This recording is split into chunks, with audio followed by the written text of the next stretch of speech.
이제 하나님의 말씀 증거하겠습니다. 오늘 우리에게 주신 하나님의 말씀은 요한일서 1장 1절에서부터 10절 말씀입니다. 이 계시의 말씀 읽을 때 다 자리에 일어나셔서 함께 합독하겠습니다. 시작. 태초부터 있는 생명의 말씀에 관하여는 우리가 들은 바요, 눈으로 본 바요, 자세히 보고 우리의 손으로 만진 바라. 이 생명이 나타내신 바 된지라. 이 영원한 생명을 우리가 보았고 증언하여 너희에게 전하노니 이는 아버지와 함께 계시다가 우리에게 나타내신 바 된 이시니라. 우리가 보고 들은 바를 너희에게도 전함은 너희로 우리와 사귐이 있게 하려 함이니 우리의 사귐은 아버지와 그의 아들 예수 그리스도로와 더불어 누림이라. 우리가 이것을 쓰면 우리의 기쁨이 충만하게 하려 함이라.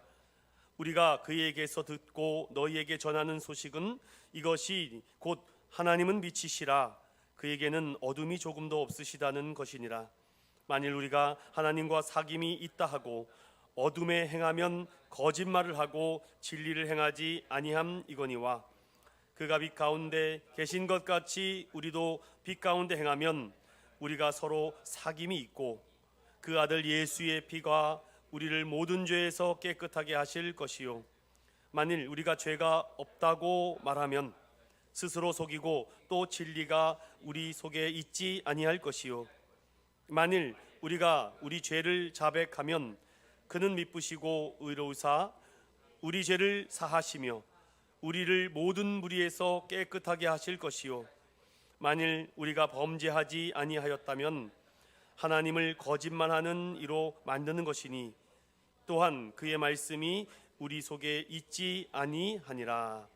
아멘.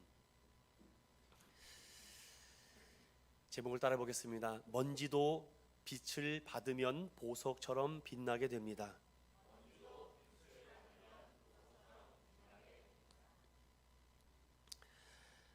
시인 괴테가 먼지도 해 빛을 받으면 빛이 난다라는 말을 인용하여 오늘의 말씀의 제목으로 함께 나누려고 합니다. 요한복음의 말씀을 마무리하고 계속해서 요한이 기록한 요한 서신인 1서와 2서와 3서를 나누게 되어서 너무 기쁘고 또 한편으로는 부족한 종이 이 귀한 하나님의 말씀을 증거하고 전하는 것에 성령님 제 입술을 주장해 달라고 말과 혀가 아닌 행함과 진실함으로 이 말씀을 증거할 때에 하나님께서 여러분 각자에게 비밀한 일을 말씀해 주시고 또한 소원을 주시고 하나님의 축복을 더해 주시는 은혜의 말씀 시간이 되기를 소망드립니다. 먼지 보십시오. 작은 이 더스트 입자가 볼품 없습니다. 그런데 태양의 빛을 받으면은요 찬란한 빛을 발하게 된다고 합니다. 어떤 사진 작가가 사진을 찍었는데요 아주 기가 막힌 사진을 찍었습니다. 작은 먼지들이 여러분 본 적 있죠? 한 줄기 빛이 광선이 비칠 때에 그 먼지가 반짝반짝 빛나는 것을 여러분들을 경험했을 것 같아요. 오늘날 과학 문명이 발달되니 어느 정도 카메라도 좋고 여러 기계들도 좋으니까 그것을 다 그 찰나의 순간을 잡을 수 있지만 과거 구약의 시대 고대의 사회는 어떻게 이것을 이해하고 생각할 수 있을까? 수목원에 간 적이 있었습니다. 그런데 그날따라 태양빛이 얼마나 강하게 비치는지 나무와 나무 사이를 걷는 가운데 그 틈 사이에 빛 한 줄기가 저에게 비춰질 때에 그 따뜻함이 얼마나 강하게 비춰졌는지.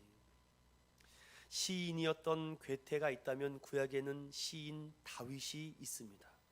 시편 103편 13절부터 15절을 다 같이 읽어봅니다. 시작.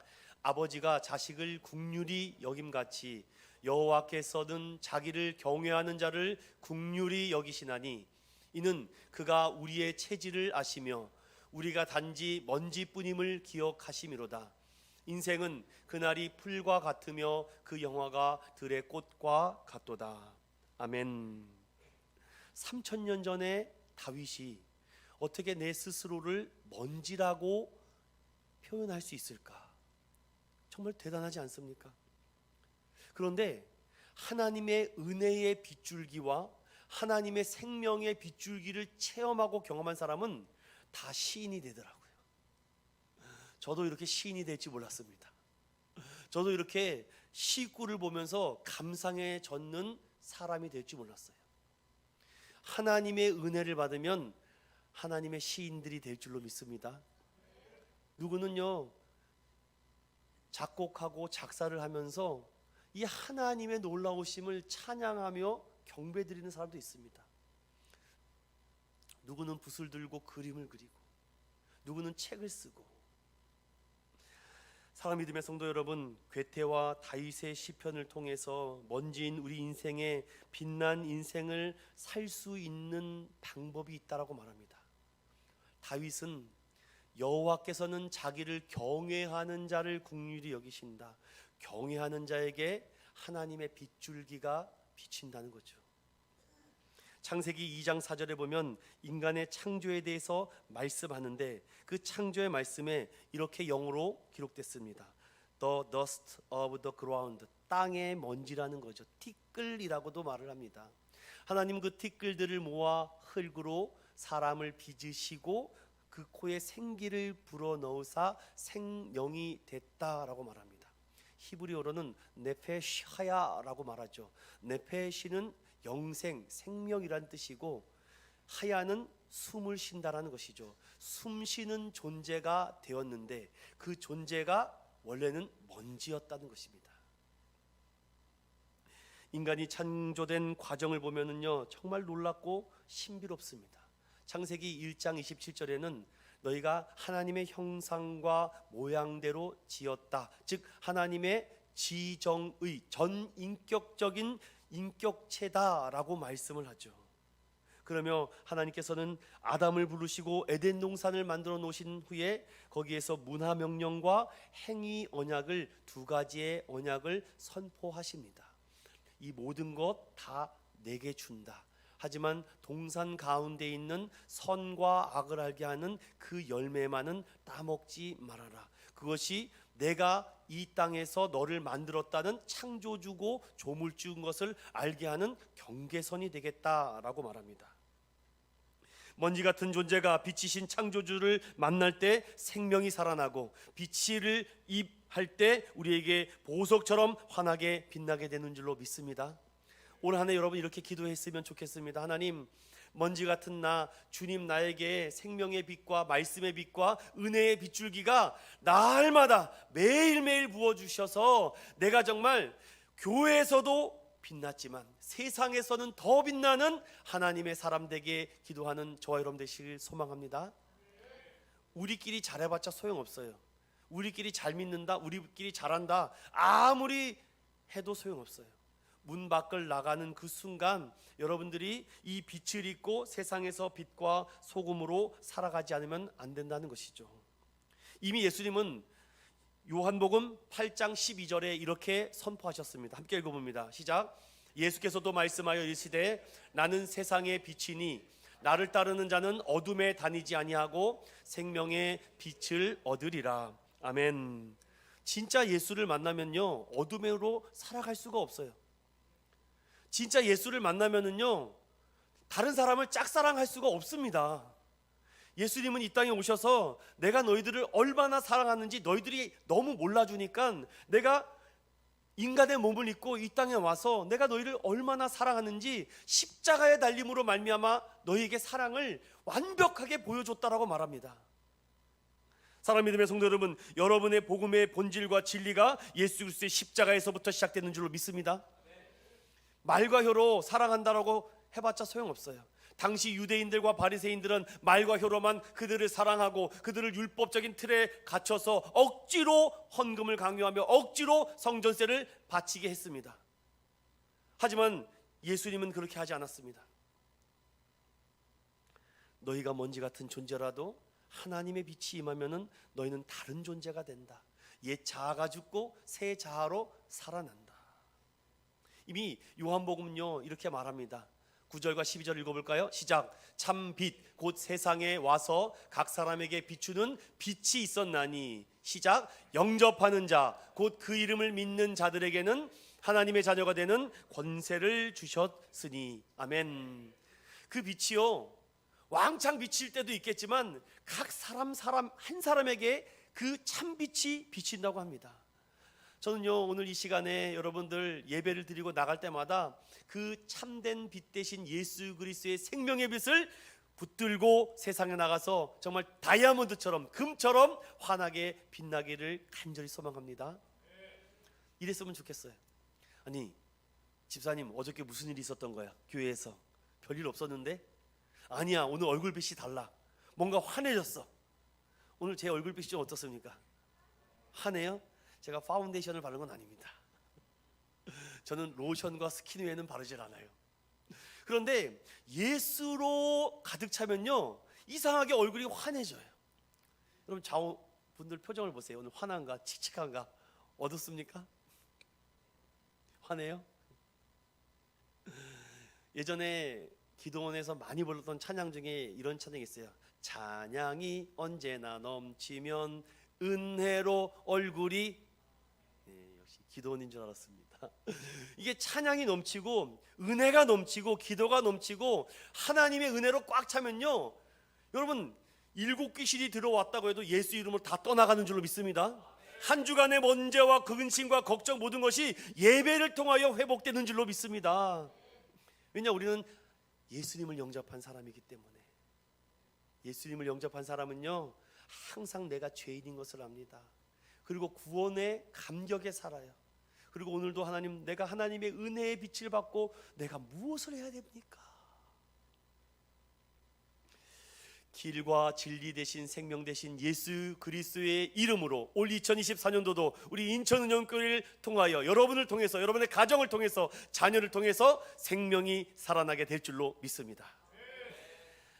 요한일서를 여러분들 이제 함께 나눌 텐데요, 요한일서 특별히 이 말씀이 쉽지는 않습니다. 그래서 공부를 잘하는 사람, 그리고 설교를 잘 듣는 사람은요, 개론을 잘해야 돼요.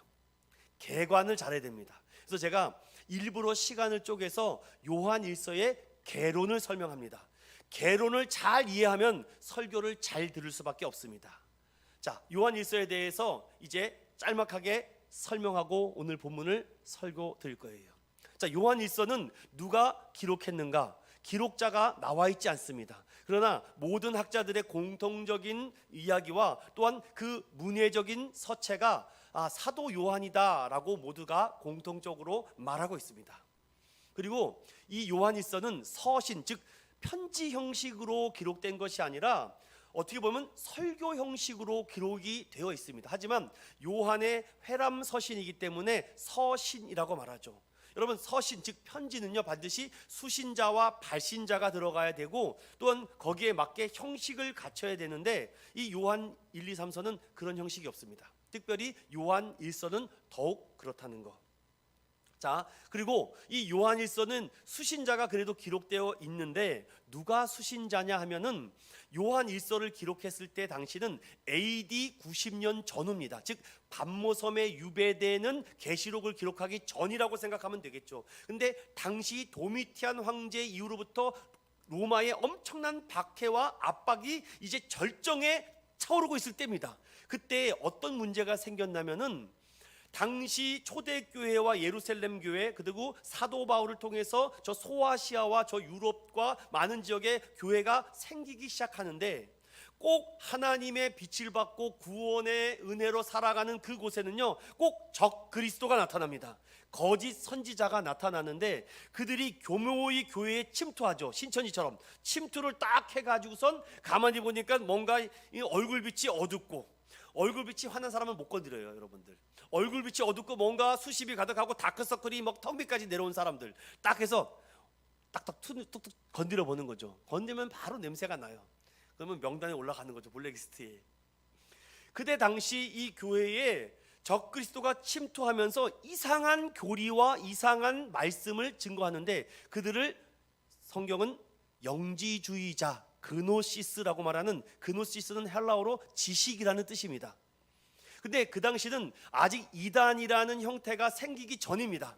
그러니까 어떤 시스템이 체계적으로 만들어지기 전에 우후죽순으로 생겨나는 자칭 그리스도인, 자칭 적 그리스도가 생기면서 2세기가 되면서 본격적으로 이단 종파들이 생기기 시작하죠. 그런데 기독교인들이 교회에 가서 속사도들의 변증가들의 설교를 들을 때는 이해가 됐는데 근데 적그리스도의 설교를 들을 때는 또 그 말이 또 이해가 되고, 여기도 좋고 저기도 좋고 막 마음이 왔다 갔다 합니다. 그러니 당시 초기 영지주의자들은요, 이런 교묘한 말을 합니다. 영은 거룩한 건데 육체는 악한 거야. 이게 맞는 말 같거든요. 그런데 이 문제에 대해서 어떠한 문제가 생기는지 거기에 대해서 변증하고 반박하고 그 믿음의 빛을 받은 그리스도인들을 다시 회복시키고 돌아오게 하는 말씀이 요한일서예요. 자, 그렇다면은 이 요한일서에 사도 요한은 자신이 믿음으로 세웠던 교회와 지금 현재 이 요한은요, 예수님의 마지막 부탁을 받지 않았습니까? 십자가상에서 요한아 내 어머니다라고 예수님의 육신의 어머니인 마리아를 모시고 있습니다, 현재까지. 그리고 그 마리아와 지금 에베소라는 지역에서 살고 있죠. 그가 얼마나 사랑의 사도면은요, 이 요한일서에 보면 나의 자녀들아 사랑하는 자들이라 라고 고백하는 게 나오죠. 그런데 이단들의 문제가 얼마나 많이 심각해지면은 아직 이단들이 활발하게 활동하기도 전인 AD 90년 전후에 요한 1, 2, 3서를 쓰고 이들을 방어하고 반박하고 막을 수 있도록 이미 차단 장치를 만들어 줬다는 거죠. 여러분, 우리 교회도 동일합니다. 이미 이 모든 성령 안에서, 믿음 안에서 살아갈 수 있도록 믿음의 안전장치를 다 걸어놨는데 이상하게 어디 가서 이상한 얘기 듣고 오고, 길거리 지나가다 이상한 쪽지 받고 이상한 얘기 듣다가 이렇게 흔들리는 사람들이 참 많다는 얘기를 들은 적이 있습니다. 그러면 이 사도 요한은 이 이단들의 크게 세 가지 문제를 말을 하는데, 여러분 잘 기억하셔야 됩니다. 이 세 가지에 우리 대한민국의 모든 이단들이 다 걸립니다. 혹시 이런 분들은 여기 없겠죠? 있으시면 일어나세요. 첫 번째로 신학적인 문제입니다. 예수는 인간이지 그리스도가 아니라는 것입니다. 그러니 어떤 문제가 발생됩니까? 죄 없이 성령으로 잉태되셔서 우리의 죄를 위해 담당하여 하나님의 거룩과 하나님의 진노를 막으신 분은 인간이 될 수 없다는 겁니다. 그는 그리스도야지만 되는데, 그러니까 예수는 사람이다 라고 말하는 것입니다. 교묘하게 말을 맞죠. 그리스도가 육체로 오신 것을 부정하는 이단, 그리스도의 성육신을 부정하는 것은 여러분 누구든지 다 이단입니다. 거룩한 영이 더러운 육으로 올 수 없다고 주장하는 모든 이단들이 지금 대한민국의 대표적인 이단의 행태입니다. 두 번째로는 그러면서도 자신은 의로운 행동이 사라진 불순종적인 삶의 모습을 지적합니다. 그렇게 살면 안 돼요, 저렇게 살면 안 돼요 라고 말하면서 본인들 지적한 그 사람은 나는 특별한 사람이다 라고 말하며 자신이 하는 행동은 괜찮다고 그래요. 이게 이단이라고요. 아니 막 다른 교회는 막 신랄하게 비판하고 비난하는데 나는 괜찮대요. 그 이단이라고요. 똑같다니까요. 우리는 공교회를 믿습니다. 우리는. 그리고 마지막으로 사회적인 배경입니다. 특별히 요한일서는 사랑해라, 형제를 사랑하라 라는 말을 많이 하죠. 그런데 그 이단들은요, 사랑한다라고 말을 하는데 실천과 행함이 없습니다. 또 하나, 당시 요한일서의 시대적 배경 중에 세린투스라는 사람이 있습니다. 세린투스주의가 있는데, 이 사람이 당시 이 에베소 지역에 살고 있으면서 그 에베소 교회에 아주 심각한 문제를 발생시키는데, 그것이 뭐냐면 성령으로 잉태된 예수님을 부인하고 예수는 다른 사람들보다 뛰어났을 뿐이지 인간이야 라고 말을 하니까 예수를 한 어떤 특별한 사람이라고 믿을 뿐이지 나를 구원한 구원자라고 믿지 않습니다. 그래서 그리스도와 예수를 분리하는데 어떻게 얘기하는지 잘 들으셔야 됩니다. 여러분 잘 들으셔야지 이단에게 안 빠져요. 어떻게 말하면 예수가 이 땅에 딱 태어났는데 하나님께서 예수에게 그리스도의 영을 그에게 넣어줬다고 얘기합니다.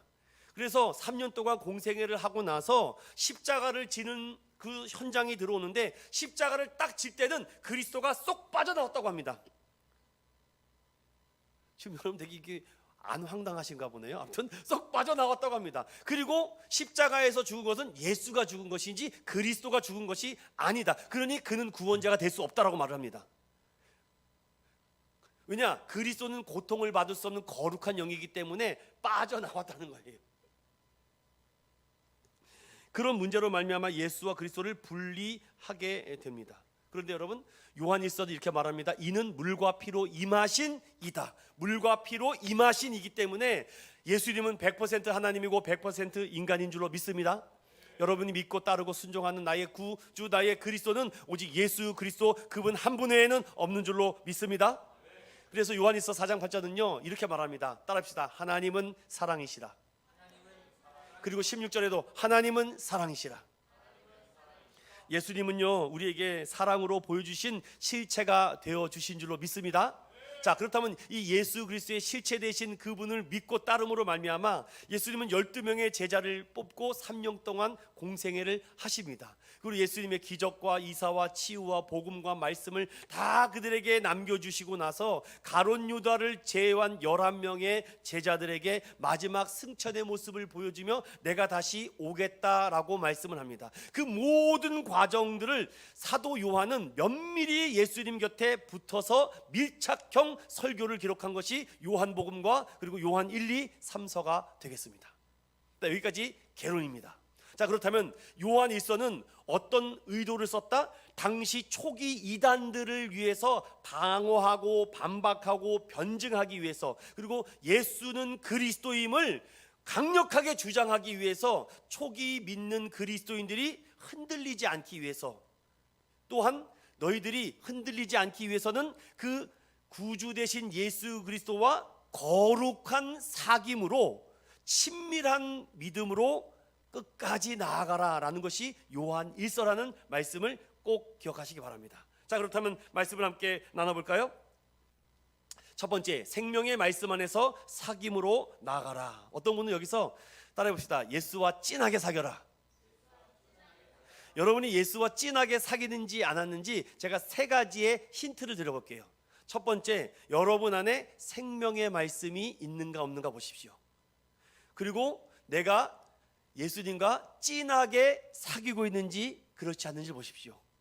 그리고 그 사귀는 분과 사귐의 지속을 통해 내가 기쁨이 충만한지 아닌지. 자, 성경을 보세요. 자, 요한일서 보세요.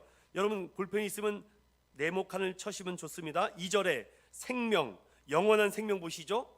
이것이 예수님과 내가 거룩한 만남과 하나님의 빛으로 내가 보석처럼 빛나고 있는가를 알기 위해서는 내 안에 영원한 생명이신 말씀이 있는가를 보시고, 또 3절에 보시면 사귐 이렇게 2 단어가 나오죠. 사귐은 교제라는 뜻입니다. 코이노이아라는 뜻이기도 하죠. 그리고 4절이 우리가 영원한 생명과 그분으로 말미암아 사귐으로 우리의 기쁨이 충만하게 되는가 안 하는가, 이 부분이 우리가 영적 진단하는 진단 점검표라고 생각하면 됩니다. 아, 내가 주님과 함께 영원한 말씀이 내 안에 항상 머물고 있는가, 그리고 내가 주님과 찐하게 사귀고 있는가, 그리고 내 안에 그 사귐으로 인해서 기쁨이 있는가. 여러분, 예수를 믿고 교회를 나와서 예배를 드리는데도 기쁨이 없다는 사람이 있습니다. 기쁨이 없을 수가 없거든요. 여러분, 예수를 찐하게 사귀는데 예배 드리는데 감동이 없고 은혜가 없다? 저는 다시 처음으로 돌아가서 이렇게 얘기합니다. 그러면 그분은 빛을 못 받은 거예요. 빛을 받은 분은 어둠이 사라지기 때문에 얼굴이 환하게 된다니까요. 나도 모르게 길을 걷다가 찬양을 응얼응얼 하고 있어요. 이상하다, 이상한 버릇이 생겼네. 아니요, 당연한 결과입니다. 그리고 차를 타면은 옛날 같으면 막 가요를 틀고 막 짠짠짜라짜라 이런 거 트는데 어느 순간부터 막 주님의 노 이런 거 틉니다.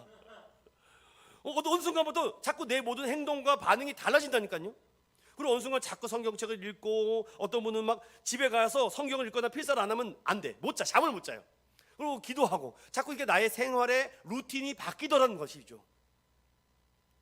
그것이 말씀과 사귐과 기쁨인데, 제가 그 부분을 함께 살펴보려고 해요. 사도 요한은 복음을 다시 강조하면서 이 초대교회의 이 영지주의자들이 침투해서 성도들을 자꾸 미혹하고 흔들리게 합니다. 근데 여러분, 제가 이 부분에 대해서 좀 짚고 넘어갈 게 있습니다. 물론 성령의 빛을 받고 성령의 조명하심으로 말미암아 우리 마음에 어둠이 사라지지만 사탄이 그렇다고 포기하는 게 아니라니까요. 여러분이 가장 아끼고 사랑하고 소중하게 생각하는 그것과 그분들로 인해서 여러분의 마음을 힘들게 합니다. 자꾸 흔들리죠. 오늘 청소년부 설교할 때도 잠깐 제가 말했는데, 여러분, 우리 지구촌의 가장 높은 빌딩이 어디에 있습니까? 또 대한민국이라고 할까봐 제가 사우디아라비아에 있습니다. 우리나라에서 제일 높은 빌딩은 뭡니까? 잠실 롯데타워. 좀 보내주세요, 여러분. 저도 좀 가서 거기 뭐 매층에 가면 뭐 엄청 비싼 뷔페가 있다고 하는데 그 높이가 555m입니다. 굉장하죠. 그런데 제가 오늘 롯데타워가 아닌 대만의 101타워라고 있습니다. 타이페이에. 아시죠? 안 가보셨나 보네요. 저도 안 가봤습니다. 거기 가면은요, 그 507m나 되는 그 101 그 큰 초고층 빌딩이 어떻게 안 무너지고 계속 버틸 수 있을까? 우리 롯데타워는 2017년, 그건 아마 2015년에 완공됐는지 제가 잘 모르겠네요. 그 높은 빌딩이 어떻게 무너지지 않고 그 위에서 누르는 중력의 힘은 있지만 그 중력보다 더 무서운 것은 횡력입니다. 횡력. 이 힘이 이 빌딩을 무너뜨릴 수 있겠죠. 근데 타이페이에 있는 이 101 빌딩에 가면 그 빌딩이 흔들릴 때마다 여러분들 가운데 댐퍼라는 진동 흡수 장치가 있습니다. 그러니까 어떻게 표현을 해볼까요? 여기 이게 101 빌딩인데 이쪽으로 흔들면 이 추가 이쪽으로 가는 겁니다. 이렇게. 그러니까 중심 이쪽으로 가면 또 이쪽으로 가고. 그래서 이 빌딩이 아무리 횡력과 중력이 눌려도 무너지지 않는다는 것입니다. 저는 여기서 놀라운 하나님의 진리를 또 깨닫게 됐습니다. 왜냐? 오늘 사도 요한 보십시오. 아무리 설명하고 아무리 예수가 그리스도고 예수가 하나님이라고 얘기를 해도 안 믿어요. 그런데 믿는 사람은 누구냐? 여기 1절을 보세요. 1절 다 같이 읽어봅니다. 시작. 태초부터 있는 생명의 말씀에 관하여는 우리가 들은 바요, 눈으로 본 바요, 자세히 보고 우리의 손으로 만진 바라. 아멘. 여러분, 듣기만 해도 능력이 나타나는데 눈으로 보면 기적이 쏟아지는 것입니다. 그런데 내가 손으로 만졌어요. 이거 못 당합니다. 예전에 그런 말씀 들어봤잖아요. 응? 걷는 놈 위에 뛰는 놈 있고, 뛰는 놈 위에 날아가는 놈 있고, 날아가는 놈 위에 날아가는 놈 옆에 붙어있는 놈이 있고, 붙어가는 놈 위에 매달려가는 놈이 있다고 합니다. 여러분, 사도 요한은 들었어요, 봤어요, 그리고 만졌습니다. 이거 못하게요. 예수 그리스도를 올 2024년도에 제발 들으려고 하지 마세요. 들으면 여러분 평생 예수님과 사귈 수가 없습니다. 그냥 말씀이 괜찮아, 이게 듣는 것으로 끝나면 그냥 듣는 것으로 끝납니다. 그 다음 단계로 가죠. 봐야죠. 내가 현장 속에서 내가 정말 먼지 같은 내가 세상에서 얼마나 보석처럼 반짝반짝 빛날 수 있는지 말씀을 가지고 싸워 나가야 되겠죠. 하나님의 전신갑주를 취하고 나가라고 하는데 아니 구원의 투구도 쓰지 않고 가니 계속 총알을 맞고 옵니다. 목사님, 나 지난주에 또 어떤 그 개 XX에 총알을 맞고 왔다고, 나 심장이 뚫렸다고 막 피를 철철철철 흘리고 와요. 그럼 어떻게 해요? 목사는 국률과 사랑과 감사함으로 반창고를 해서 침을 먼저 이렇게 발라주는 거죠. 영적인 침을 발라줘요 막. 그리고 다음 주에 오면 좀 괜찮은가 싶으면 이번에는 또 여기 허파 간이 다 터져서 왔네. 그래서 집사님은 어떻게 이렇게 매주 터지고 오세요? 좀 터트리고 오세요 라고 말하고 싶지만 또 국률과 사랑으로 아이고 또 부엌대를 또 감아주는 거죠. 칙칙칙칙. 다음 주에는 좀 멀쩡하고 또 다리가 손이 또 부러져서 옵니다. 그러면 그때는 이제 주님 저 영혼을 붙여주소서 막 기도하는 겁니다.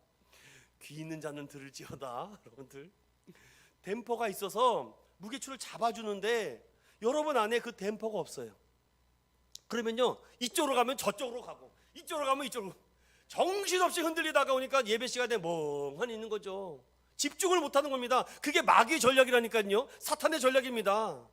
그 전략에 여러분들 올 2024년도에도 또 놀아나면요 그냥 또 하래 가는 겁니다.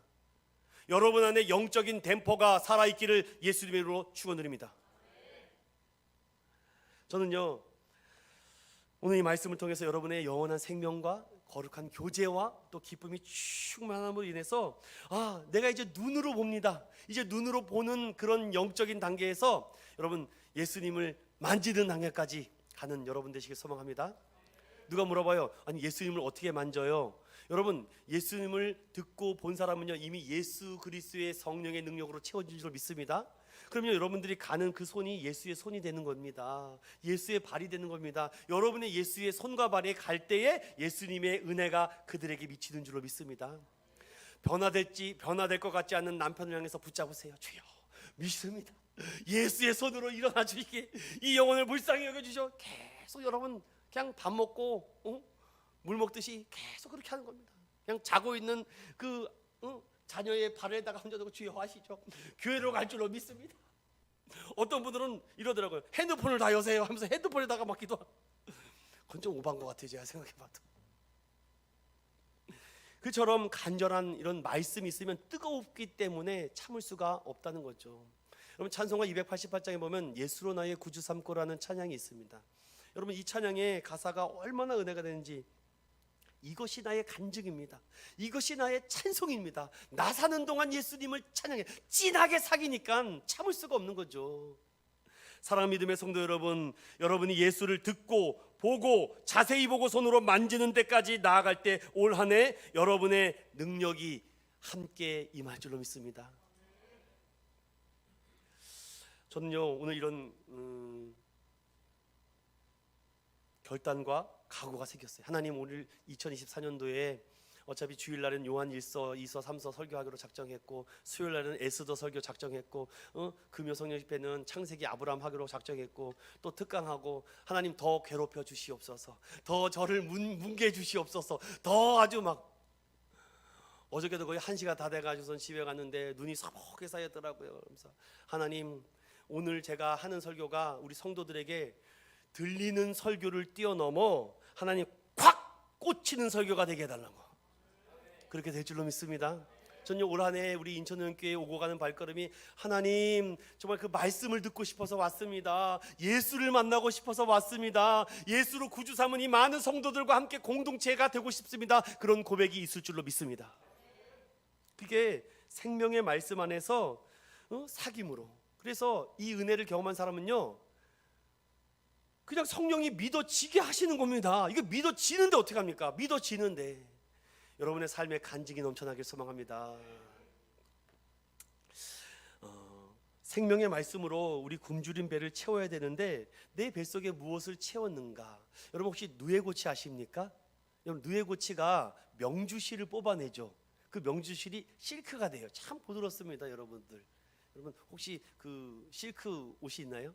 옛날에 제가 잠옷을 한번 실크를 한번 이렇게 우리 아내에게 사줬는데 어디 갔는지 사라졌어요. 제가 정말 거금을 주고 실크 잠옷을 줬는데 참. 그런데 그 부드럽죠. 그런데 여러분 생각해 보십시오. 이 누에고치가 그 명주실을 뽑기 위해서 실크를 먹나요? 그럼 뭘 먹습니까? 뽕잎을 먹습니다, 여러분. 여러분 신기하지 않아요? 그 딱딱하고 맛이 없고 쓰고 별로 안 좋는 그 누에고치가 그 뽕잎을 갉아 먹은 다음에 근데 뭐가 나와요? 명주실이 나옵니다. 사랑 믿음의 성도 여러분, 여러분 하나님의 말씀이 여러분에게 달콤하게 들리지 않습니다. 달콤하게 들리는 부분도 있겠죠. 하지만 쓰고 맵고 때로는 막 짜증나고 화나고 불쾌하고 불편하게 하는 말씀들이 여러분의 입속으로 들어가서 여러분의 이 오장육부를 거쳐서 뭐가 됩니까? 그게 에너지가 되는 겁니다. 누에고치는 그것을 먹고 얼마나 힘들겠습니까? 또 여기서 또 엉키고 하면서 막 여러 가지 요소들이 섞여져서 결국은 누에고치에서 명주실이 뽑아지지 않습니까? 우리는 그렇게 생각하죠. 당연히 실크를 먹으니까 실크가 나오죠. 아닙니다, 여러분. 하나님의 이 말씀을 먹은 사람은요 진리가 나오는 줄 믿습니다. 진리가 내 안에 있으면 자유함을 누리는데 진리가 없으니까 자꾸 뭐가 나오겠어요? 불평과 원망과 근심 걱정이 나오겠죠. 하나님의 말씀을 꼭 먹고 여러분 하나님의 말씀 안에서 온전한 사귐 있기를 예수님의 이름으로 간절히 소망드립니다. 두 번째로는 하나님의 사귐과 성도 간의 사귐이 있는데요. 여러분들 오늘 함께 읽은 말씀 중에 다시 3절을 읽어보겠습니다. 3절입니다. 시작. 우리가 보고 들은 바를 너희에게도 전함은 너희로 우리와 사귐이 있게 하려 함이니 우리의 사귐은 아버지와 그의 아들 예수 그리스도와 더불어 누림이라. 아멘. 제가 연애할 때는요 그런 게 있더라고요. 내가 너보다 위에 있다. 여러분 어떠세요? 연애하실 때, 연애 결혼하신 분도 있으세요? 연애할 때 내가 그래도 너보다 좀 낫지 않느냐, 그리고 항상 위에 있다고 생각을 하죠. 그리고 막 제가 이랬습니다. 옛날에 돈을 많이 벌 때 오늘 뭐 먹고 싶어? 따라와. 막 어디 가요? 걱정하지 말고 따라와. 그리고서는 막 야 여기야 하면 뭐 너무 좋아요 이럴 줄 알았는데 그렇게 감동이 없나 봐요. 그런데 속으로 감동할 줄로 믿습니다. 이렇게 그렇게 보여주고 싶은 마음이 있어요. 그렇지 않습니까, 여러분들? 하나님께서 준비해 놓으신 수많은 보석과 같은 이런 능력들과 하나님의 영광들과 축복들이 많은데 우리가 하나님보다 높을 수 없잖아요. 근데 하나님은 그것을 다 누릴 수 있도록 준비해 놨는데 그것을 누리지 못하고 사귀는 분들이 있습니다. 하나님과 사귐인데도 매일 힘들어요. 예배를 드리면서도 힘들어요. 예수를 믿으면서도 힘들어요. 그런 분들이 가장 참 안타깝죠. 오늘 성경은 뭐라 그럽니까? 예수 그리스도와 더불어 함께 누리라는 겁니다. 여러분, 우리 교회에 있는 모든 것들은요 다 여러분들 거예요. 제 거 하나도 없습니다. 제 이름으로 된 거 하나도 없어요. 우리 공동체의 산물인 줄로 믿습니다. 그러니까 여러분 거니까 여러분의 집에 있는 것들 소중히 다뤄요, 안 다뤄요? 소중히 다르잖아요. 그러니까 교회에 있는 것도 여러분 하나님 것이고 여러분들 것이니까 소중하게 다루는 거죠.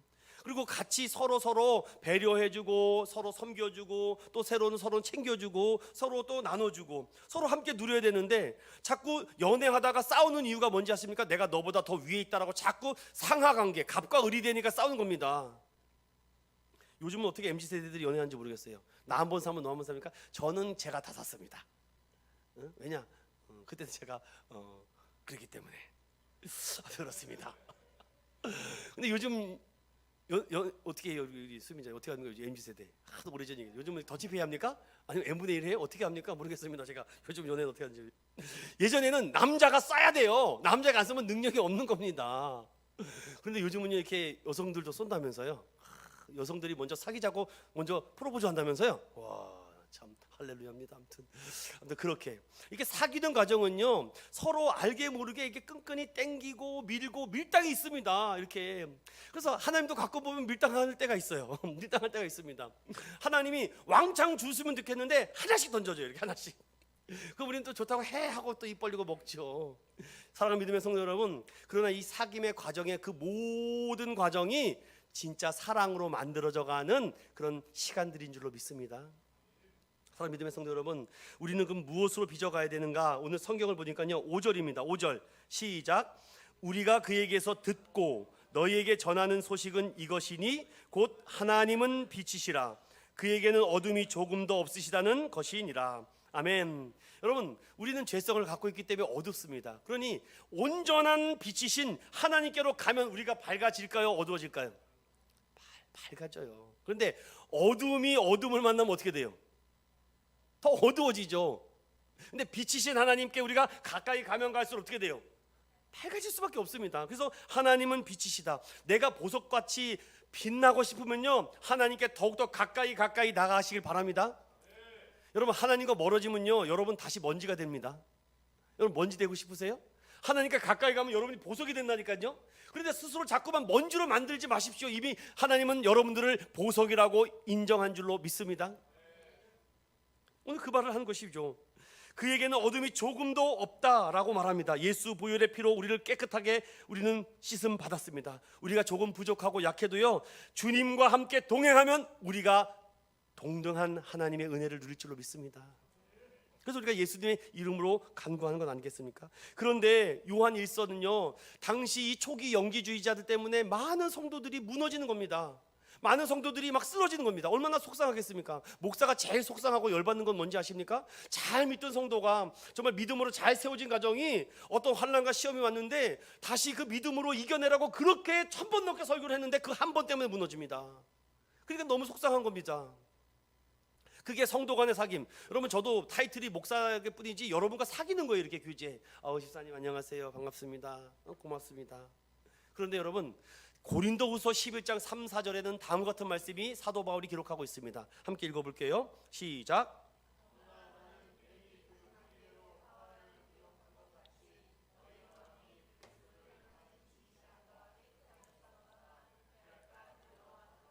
만일 누가 가서 우리가 전파하지 아니한 다른 예수를 전파하거나 혹은 너희가 받지 아니한 다른 영을 받게 하거나 혹은 너희가 받지 아니한 다른 복음을 받게 할 때에는 너희가 잘 용납하는구나. 아멘. 그렇게 설교 시간에 침 튀기 하면서 떠들었는데 또 그거 싹 잊어버리는 그런 역사가 있죠. 참. 그러니 오늘 한 설교를 다음 주에도 또 몰라요. 또 모른다니까요. 사랑 믿음의 성도 여러분, 여러분이 나가는 세상은 소돔과 고모라입니다. 애굽과 같아요. 세속적 세상에서 여러분 살아갑니다. 복음을 듣지도 전하지도 않는 세상에서 그들과 함께 엉켜 살아갑니다. 그들이 변화될 가능성을 여러분들 열어는 두지만 그들이 변화되기가 어렵습니다. 오히려 여러분들이 변화될 확률이 높아요. 아유, 그까지 한번 빠져. 뭐 이상하죠. 그렇게 안 하겠다라고 다짐을 했는데 어둠으로 가니까 얘가 어둠이 된다니까요. 그래서 여러분들 주일날 구별되게 이 예배를 드리는 건 여러분들을 빛나게 하기 위해서 다시금 점검하는 시간입니다. 아, 그렇지, 내가 그때 주님 잘못했습니다. 그때 그렇게 하지 말았어야 되는데. 그리고 다시금 정신을 차리고 나가는 겁니다. 그래서 너희는 세상의 소금이요 세상의 빛이라고 말했지 교회의 빛과 소금이라고 말하지 않습니다. 사랑 믿음의 성도 여러분, 입 다물고 가만히 있는 그리스도인은 하나님과 사귐도 성도들과 사귐도 부담됩니다. 그러니 교회에서 좀 셀 모임을 하세요, 뭐 하세요, 부담돼서 싫어요. 그냥 관계를 갖고 싶지 않죠. 그런데 어둠과의 관계는 그렇게 가집니다. 그러니까 계속 먼지가 되는 거예요. 참 안타깝습니다. 그런 걸 보면 빛으로 오라고 그렇게 얘기를 했는데 결국은 믿음 없고. 여러분, 교회 다니는 사람들을 자꾸 만나다 보면 교회 다니는 사람이 됩니다. 예수 만난 사람을 만나면 여러분도 예수 만나는 사람이 되는 줄 믿습니다. 여러분, 어둠에 가니까 자꾸 어둠이 되죠. 다른 예수, 다른 영, 다른 복음에 있는 그런 그리스도인들이 얼마나 많지 않습니까? 그런 기독교인들이 굉장히 많아요. 예수를 말하는데 다른 예수가 나와요. 이상하다. 내가 지금까지 목사님한테 설교 들었던 예수는 이런 예수인데 성육신을 부인하네. 이게 뭔 말이지? 갑자기 예수는 또 하나님이 아니라고 막 어느 순간 교묘하게 들어옵니다. 여러분, 그것이 여러분들이 살고 있는 세상이라니까요. 믿지 않는 부모와 가정들이 그렇게 생각합니다. 다른 영이 있어요. 그러니까 맨날 악한 영에 빠져서 이상한 뭐 샤머니즘과 토테미즘 가지고 이런 거에 빗잡고 막 기도하고 막 여기에 뭐가 있으니 막 이거를 펴라, 뭐 이거 해라, 뭐 부적을 여기다 넣고 막. 사랑 믿음의 성도 여러분, 오늘 그걸 다 불태우고 잘라내고 버리시기 바랍니다. 다른 영이에요. 그 다른 복음.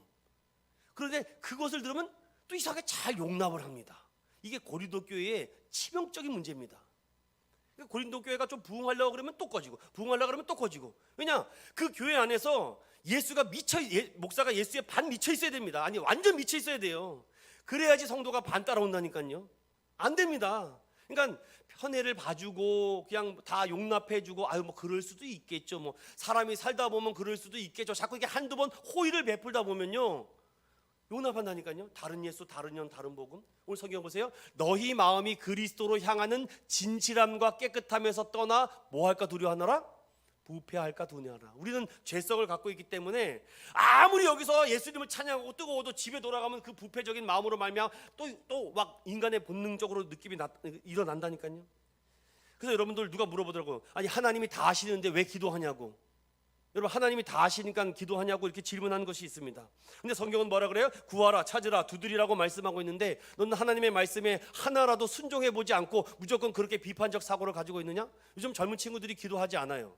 여러분, 교회의 청년들이요, 기도하지 않습니다. 왠지 알아요? 너무 현명한 지식과 합리적인 의심들이 딱 머릿속에 들어있기 때문에 그런 것이 중요하지 않다고 생각합니다. 그래서 지금도 이 시간에 기도하는 그런 장소를 보면 되게 답답함을 느낍니다. 그래서 대한민국의 역사와 기적은 멈출 거예요. 이제 기도하는 자에게는 능력이 나타날 겁니다. 그래서 우리 교회에서 봉사하고 뭐 찬양단 뭐 누구누구 다 할 때 항상 기도로 하고 기도로 마치세요. 절대로 사람의 어떤 지능과 실력과 능력을 의지하면 반드시 무너집니다. 그래서 하나님 부족합니다. 실력 없습니다. 그러나 하나님을 찬양하겠습니다. 하나님의 위대하심을 찬양하겠습니다. 다른 부패한 마음과 다른 영과 다른 진리가 우리의 이 봉사와 우리 교회와 우리 공동체 안에 어떠한 것도 침투하지 못하도록 여러분과 제가 지키는 믿음의 성도들 되시길 소망드립니다. 하나님 교시에 필요한 자세와 태도가 있어요. 항상 참빛 안에 거하는지를 항상 기도하세요. 그리고 내가 죄인인 것을 항상 깨닫고 생각나는 모든 죄를 고백하십시오. 그리고 하나님의 계명을 순종하도록 하고 그리스도 안에 거하도록, 또한 세속에 물들지 않도록, 또 이웃을 사랑하고 궁핍한 형제를 도우라고 성경은 말하고 있습니다. 이제 마지막으로 세 번째로 진실된 사귐으로 나아가라고 말합니다. 요한은 하나님과 사귐이 있고 성도 간에 사귐이 있는 자는 나에게는 죄가 없다라고 말하지 않는다. 즉 나는 죄를 범했다라고 인정해야 된다라고 말합니다. 자, 8절입니다. 함께 읽어볼게요. 시작. 만일 우리가 죄가 없다고 말하면 스스로 속이고 또 진리가 우리 속에 있지 아니할 것이요. 분명히 말하죠. 어둠 속에 있으면 자신의 실체를 전혀 알 수가 없습니다. 빛으로 나오니까. 그러니까 자백하고 싶지 않고 자신의 실체를 토하고 싶지 않아요. 그러니까 사탄이 계속 그들을 악의 도구로 사용합니다. 집안에도요 그런 악의 도구가 있습니다. 악한 영에. 그럴 때 여러분 오늘 9절의 해결 방법을 말씀해 줍니다. 9절 반드시 외우십시오. 시작. 만일 우리가 우리 죄를 자백하면 그는 미쁘시고 의로우사 우리 죄를 사하시며 우리를 모든 불의에서 깨끗하게 하실 것이요. 아멘. 제가 아까 예배드리기 전에 우리 혁태 이사님에게 혁태 이사님의 그 은혜는 무엇일까? 근데 제 마음속에 성령께서 혁태 이사님의 힘은 솔직함이다. 제가 그랬어요. 솔직함에 힘이 있다. 왜냐? 하나님 나 이런 사람이에요. 나 이렇게 죄 졌어요. 나 누구 미워했어요. 나 누구 정말 죽이도록 싫어했어요. 솔직하게 통하는 겁니다. 근데 안 그런 척하면은 안 돼요. 오늘 성경을 보세요. 나의 죄를 자백하면 하나님이 미쁘시고 의로우사 우리 죄를 사하시고 모든 불의에서 빛되게 보석처럼 빛나게 하시는 줄 믿습니다. 별 대단한 거 하는 거 아닙니다. 우리 예수 믿는 사람들이 특별한 거 하는 거 아니에요. 그냥 빛으로 살려고 하니까 빛이 임하는 겁니다. 그런데 빛을 자꾸 숨기려고 해보십시오. 계속 어두면 얼굴이 칙칙해진다니까요. 우리 사랑하는 우리 여성 집사님 성도 여러분, 다음 주에는 더 화장이 잘 먹기를 바랍니다. 더 얼굴이 환해지길 바랍니다. 왜냐? 예수로 충만하니까요. 진실된 교제를 망치고 방해하는 것들이요 세속합니다. 이 세속화 크리스천들이 어떤 모습입니까? 한번 우리 점검해 볼까요? 하나님보다 사람들의 시선을 더 의식해서 보이는 겉모습이나 지위, 인기를 추구하고 있지는 않는지, 성령에 이끌리지 않고 돈에 이끌려 있지는 않는지. 여러분 그 많은 돈과 시간을요 왜 신앙 공동체를 위해서는 안 쓰십니까? 여러분 어둠을 위해서는 그렇게 많이 쓰시면서 빛 대신 하나님을 위해서는 왜 못 쓰십니까? 전 너무 감사했습니다. 하나님 우리 은연 잔학재단 1200만 원의 헌금을 하는 이 믿음의 성도들이 우리 교회에 있습니다. 하나님 앞으로 우리 교회에 하나님 정말 놀랍게 역사할 줄로 믿습니다. 저는 아주 하나님께 간곡하게 기도합니다. 하나님 부족한 정도 주님이 주시는 이 돈과 시간을 하나님 나라를 위해서 쓰게 해달라고. 그러면 하나님은 최소 30배예요. 최소 30배라니까요. 이 하나님 나라의 돈의 법칙을 모르시니까 그렇죠. 제가 그렇게 여러분들에게 말씀드리고 싶습니다. 예배에 참석하는 목적이 인간관계와 교제 때문입니까? 친구나 연애나 줄 서기 위해서? 하나님의 뜻을 먼저 생각하지 않고 중요한 결정을 내리고 있지 않습니까? 결혼이나 이사나 직업. 그러면 왜 이사하고 왜 결혼하고 왜 직업을 가지려고 합니까? 하나님을 더 영광 돌리고 하나님을 더 가깝게 하기 위해서. 예전에는요 교회 가깝게 이사 오라고 했습니다. 교회랑 멀어지면은 은혜가 떨어졌구나. 교회에 가까이 오면 은혜가 역사하는구나. 이렇게 했습니다. 하나님만 바라보는 우선순위의 삶이 복으로만 있지 않는가. 그럼 마지막으로 여러분들이 이걸 드리고 마치겠습니다. 수십 년을 믿었지만 아무래도 지옥 갈 것 같아요 라고 말하는 성도들이 종종 있습니다. 구원의 확신이 없어요. 사랑 믿음의 성도 여러분, 구원 받으셨습니까? 예수가 주로 고백되십니까? 예수가 하나님의 아들이심을 믿습니까? 성육신 하심을 믿습니까? 오늘 밤 하나님이 부르셔도 마음껏 하나님 내가 천국에 간다라고 자신할 수 있습니까? 할렐루야. 그런데 수십 년 예수를 믿었는데도 지옥에 갈 것 같아요. 이렇게 얘기합니다. 믿음과 신앙의 단순한 진리를 잃어버려서 그렇습니다. 갑자기 현명하고 합리적인 생각이 들어요. 성경은 말합니다. 믿음과 신뢰 그리고 감사와 기쁨과 찬양과 예배 드리면 된다. 아주 단순합니다. 그리고 구원을 자꾸 거래로 생각해요. 하나님 내가 교회에서 이렇게 일했죠. 그러니 나 연말에 이렇게 복 주세요. 연말에 연예 대상의 기안84가 대상을 받더라고요. 그런데 그 후일담이 나 혼자 산다에서 나오는 이것을 보고서는 참 되게 안타까웠습니다. 전현무가 뭐라고 해요? 야, 네 오늘 대상 받으려고 손에 염주를 3개나 차고 왔네? 그러더라고요. 그리고 그리고 다음날 아침에 밤새도록 4시까지 술을 먹고서는 오후 2시에 일어나가지고선 제일 먼저 뭐 하는지 아십니까? 무슨 뭐더라, 이상 두꺼비가 있더라고. 두꺼비가 이렇게 드르륵 하고 막 기도하더라고, 이렇게 막. 그리고 무슨 땡땡땡 종을 치더라고요. 자기의 루틴이래요. 정말 부처를 믿는 건지 안 믿는 건지 부처님도 참 열받을 것 같아요. 제가 볼 때. 사랑 믿음의 성도 여러분, 거래로 생각합니까? 그러면서 이렇게 해요. 이걸 하지 않으면 나에게 복이 없어질 것 같다고. 복이 들어오는 소리래요. 여러분 집에 가서 어떻게 할래요? 박수를 3번 치실래요? 어떻게 춤을 추실래요? 그럼 복 들어온다고? 구원의 조건을 기브 앤 테이크, 주고받음이라고 생각해서입니다. 그럼 예를 들어볼게요. 여러분 집에 갑자기 무슨 큰 사고가 나거나 불이 나거나 자동차 사고가 났어요. 그러면 가장 먼저 하는 취하는 행동이 뭡니까? 네? 119에 전화하죠. 안녕하십니까, 119죠. 제가 부탁을 드릴 게 있습니다. 지금 제가 불이 났으니 좀 조속히 와주셔서 불을 좀 꺼주시길 바랍니다. 이럽니까? 자꾸 거래로 생각해요. 아유, 우리 집을 먼저 오면 안 되고 제가 한 장 더 드리겠습니다. 이렇게 말합니까, 여러분? 그런데 그렇게 생각을 사탄이 준다고요. 야, 너 교회 한 번 더 가면 내가 이렇게 해줄게. 자꾸 거래로 생각해요. 야, 너 오늘 이거 안 하고 오늘 예배 드리면 내가 이렇게 해줄게. 병 고쳐줄게. 돈 벌게 해줄게. 사랑하는 믿음의 성도 여러분, 스스로 왜 자꾸 먼지가 되려고 하십니까? 보석은 보석입니다. 어디에 갖다 놔도 보석입니다. 119 대원은 국가에서 대가를 지불해 주기 때문에 그가 살인자든 도망자든 강도든 분발하지 않고 생명을 먼저 살립니다. 그런 믿음의 교회가 되길 예수님으로 소망드립니다. 믿음과 행위의 순서가 변동돼서는 안 돼요. 행함이 없으면 죽은 믿음이라고 야고보는 말했지만요, 저는 이렇게 말합니다. 믿음의 빛이 받으면요 행위가 따라갈 수밖에 없어요. 그래서 여러분 이 자리에 있는 건 아닙니까? 뭔가 마음에 뜨거움이 있으니까 이 자리에 온 거죠. 뭔가 조금이라도 뜨거움이 없으면 이 자리에 올 수가 없어요. 그렇기 때문에 여러분 구원 받으셨습니다. 그런 믿음으로 우리 살아가는 저와 여러분 되시길 소망합니다.